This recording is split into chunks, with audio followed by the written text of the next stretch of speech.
مسجد اقصی کو فتح کرنے والے مسلمان عمر بن خطاب رضی اللہ تعالیٰ عنہ کے زمانے میں، مسجد اقصی کو مسلمانوں کے حوالے کرنے والے مسلمان عمر بن خطاب رضی اللہ تعالیٰ عنہ کے زمانے میں جب مسجد اقصی کو مسلمانوں نے گھیرا، نتیجے میں عیسائی اور کرسچن مغلوب ہو گئے اور وہ کہنے لگے ہم تمہارے ہاتھوں مسجد اقصی کی چابیاں دینے کے لیے تیار ہے، لیکن ہماری ایک شرط ہے۔ پوچھا گیا وہ کیا شرط ہے؟ تو کہنے لگے ہم تمہارے خلیفہ کے ہاتھوں ہی میں مسجد اقصی کی چابیاں دینے کے لیے تیار ہیں۔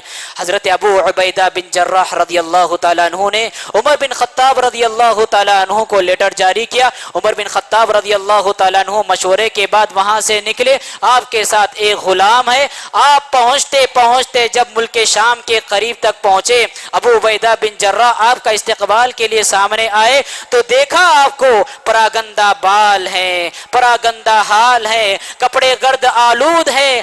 آپ کو مشورہ دیتے ہوئے کہا ہل غیرت ثیابک، کاش آپ نے اپنا لباس چینج کیا ہوتا، کاش آپ نے صفائی اختیار کر لی ہوتی۔ یہ بڑے پادری ہیں، یہ بڑے پوپ ہیں، یہ عیسائیت کے بڑے رہنما ہیں، یہ آپ کے ہاتھ میں چابیاں دینے والے ہیں اور آپ کی صورتحال یہ ہے، کاش آپ نے لباس کو چینج کیا ہوتا۔ مشورہ کوئی برا نہیں تھا، لیکن آپ نے بھاپا کہ احساس مروبیت ان کی باتوں سے ٹپک رہی ہے۔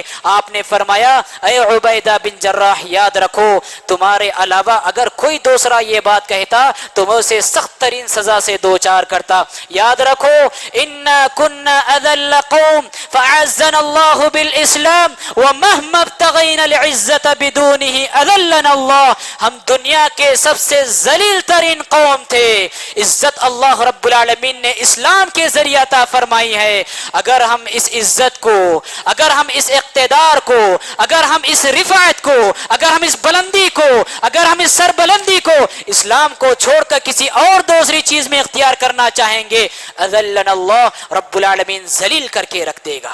اس کے بعد آپ بیت المقدس میں داخل ہوئے، عیسائیوں سے آپ کی ملاقات ہوئی اور انہوں نے آپ کے سپرد چابی کی، اور جب عیسائیوں نے آپ کو دیکھا تو انہیں یاد آ گیا ہماری تورات میں، ہماری انجیل میں جو خوبیاں کے فاتح بیت المقدس کی لکھی ہوئی ہیں، اس کی تصویر آج ہم عمر بن خطاب کی شکل میں اپنے سامنے دیکھ رہے ہیں۔ سبحان اللہ۔ نوجوانوں، اگر آپ بیت المقدس کو فتح نہیں کر سکتے ہو، اگر آپ فلسطین کو فتح نہیں کر سکتے ہو تو اپنے گھروں کو کم سے کم فتح کرو، اپنے خاندانوں کو کم سے کم فتح کرو، اپنے معاشرے کو فتح کرو، اپنے گلیوں کو فتح کرو، اپنے بستیوں کو فتح کرو، اور یہ فتح عقید توحید کے ذریعے ہونی چاہیے، یہ فتح عقید توحید کے ذریعے ہونی چاہیے۔ شرک کی بیخ کو نہیں کرو، اسلام کی محبت کا جام پلاؤ اور توحید کا جام لوگوں کو پلاؤ، یہ فتح بھی آپ کی عظیم فتح ہوگی۔